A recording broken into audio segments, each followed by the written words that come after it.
When I have seen by time's fell hand defaced the rich proud coast of outworn buried age, when sometime lofty towers I see down-ras'd and brass eternal slave to mortal rage, when I have seen the hungry ocean gain advantage on the kingdom of the shore, and the firm soil win of the wat'ry main, increasing store with loss and loss with store, when I have seen such interchange of state, or state itself confounded to decay, ruin hath taught me thus to ruminate, that time will come and take my love away.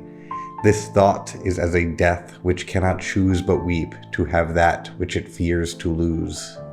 This is Shakespeare's Sonnet number 64. It's been my favorite sonnet for as long as I can remember. I taught it to a class for the first time back in 2006, and I must have taught it 100 times since then. And apparently that's a real number. I just did some back-of-the-napkin math, and yeah, it's been like 100 times. Felt like an exaggeration, but no, that's a real number. This is all to say that I've spent a lot of time thinking about it and discussing it, and I've always found it both intellectually clever and emotionally devastating. And this experience continues to be true. I still love it.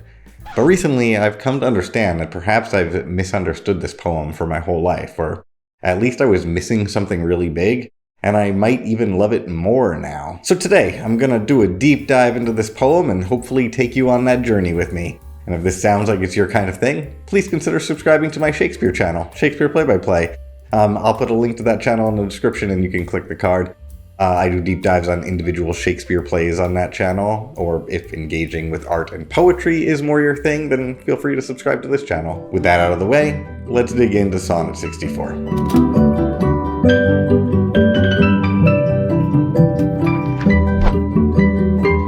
So first, you have to know and understand the rules, and then you can break them with intention and purpose. That's good life advice, but it's also advice for using grammar and reading and writing poetry. If you want to read and write sonnets, first get good at understanding the rules for sonnets.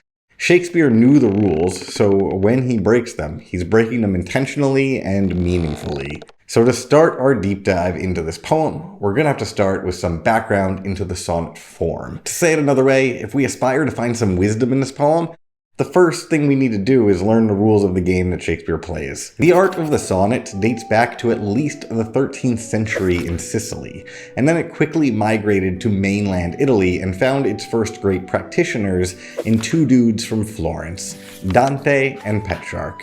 It took over 100 years, but eventually the form migrated to England with some minor variations. So let's start with the basics.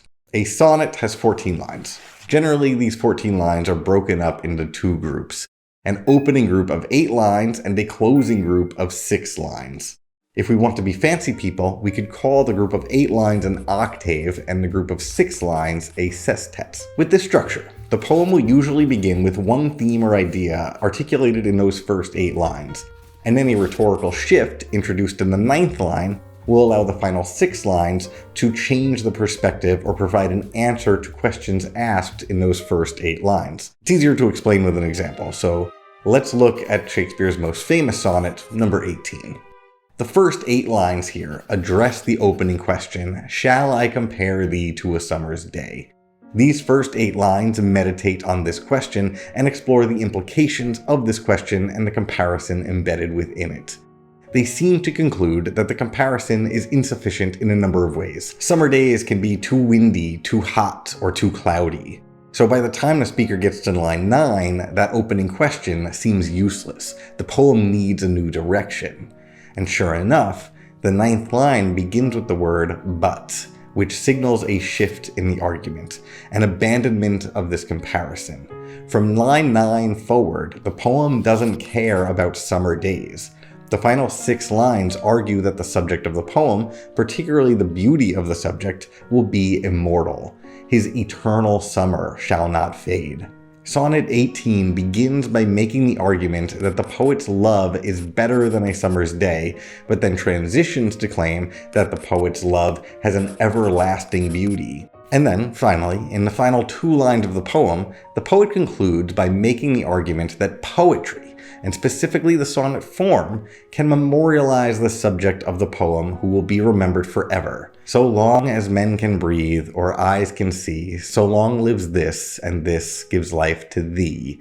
This is the poem itself. Sonnet 18 follows these structural rules pretty well, but this isn't just a classic structure. Sonnet 18 also participates in a classic theme for sonnets. Since its beginning, in Italy, sonnets often argue that the power of poetry can serve as a timeless monument. Physical monuments might decay, but a monument in verse, a sonnet, that'll last forever. Writers of sonnets consciously engage with this theme of poetry's ability to defeat time and preserve its subjects. Dante wrote his sonnets about a woman named Beatrice. Petrarch wrote sonnets about a woman named Leora. We remember both the poet and the subject of the poems because they've been preserved within the 14-line structure of a sonnet. So let's just return to that structure. In a sonnet, those first 8 lines, the octave, are divided into 2 groups of 4 lines. Again, if we're fancy people, we might call those smaller groups quatrains, 4 lines. So an octave is composed of 2 quatrains.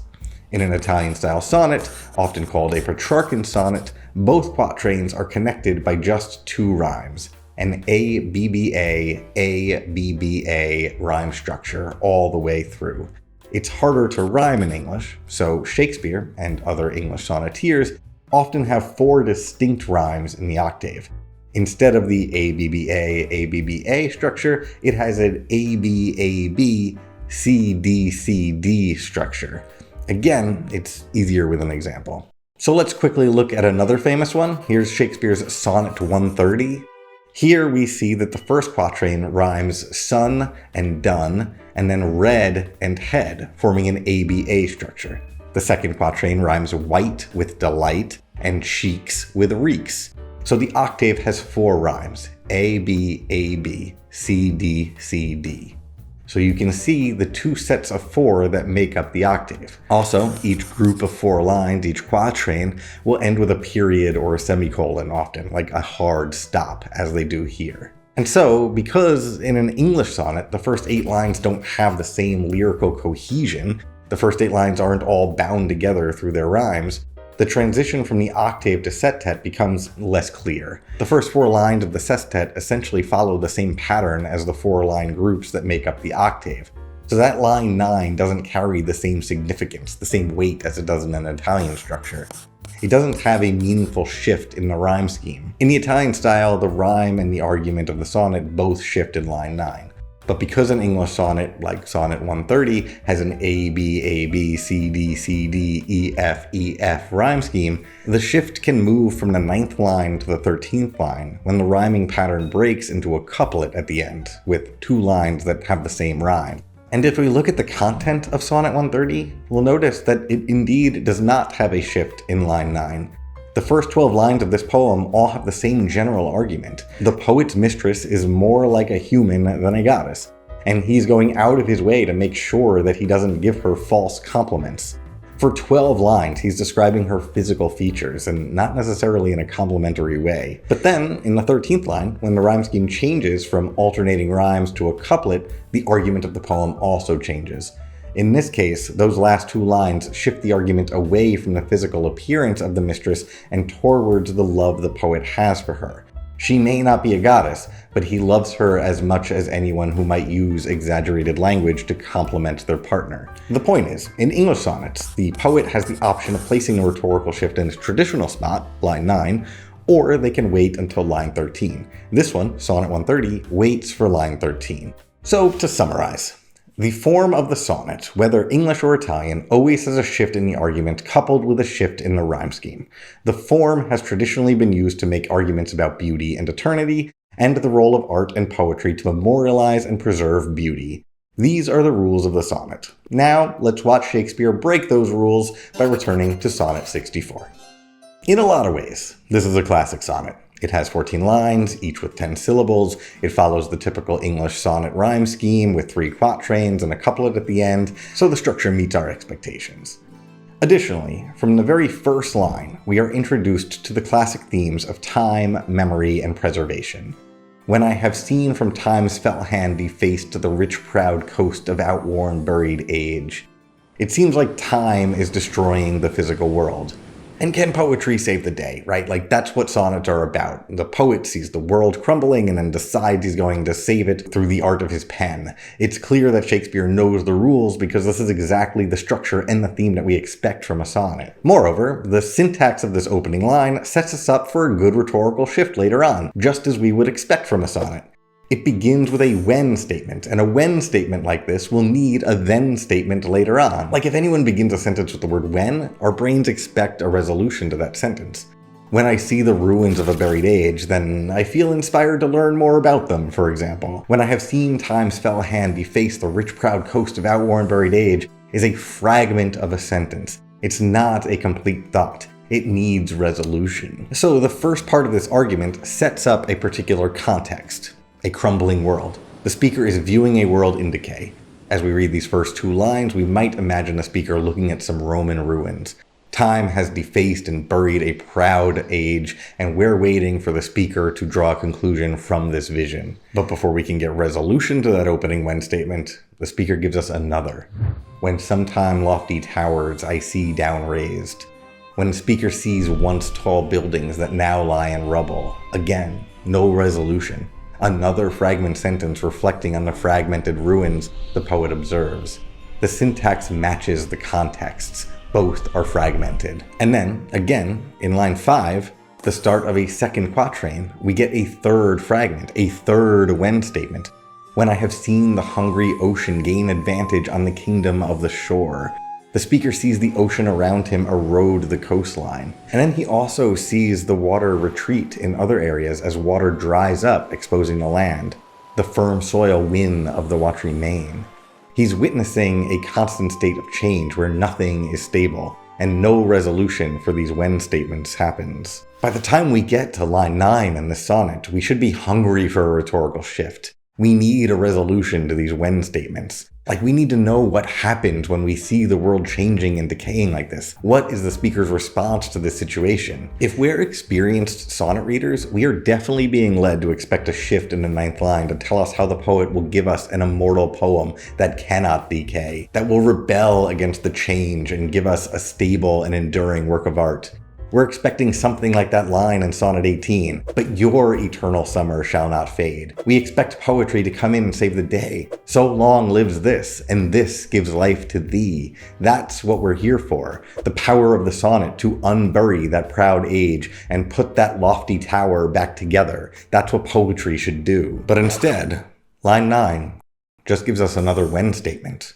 When I have seen such interchange of state or state itself confounded to decay. He just continues his meditation on the same theme, on how, over time, everything changes, everything decays. He tells us how ruin hath taught him thus to ruminate, that over time his love will be taken from him.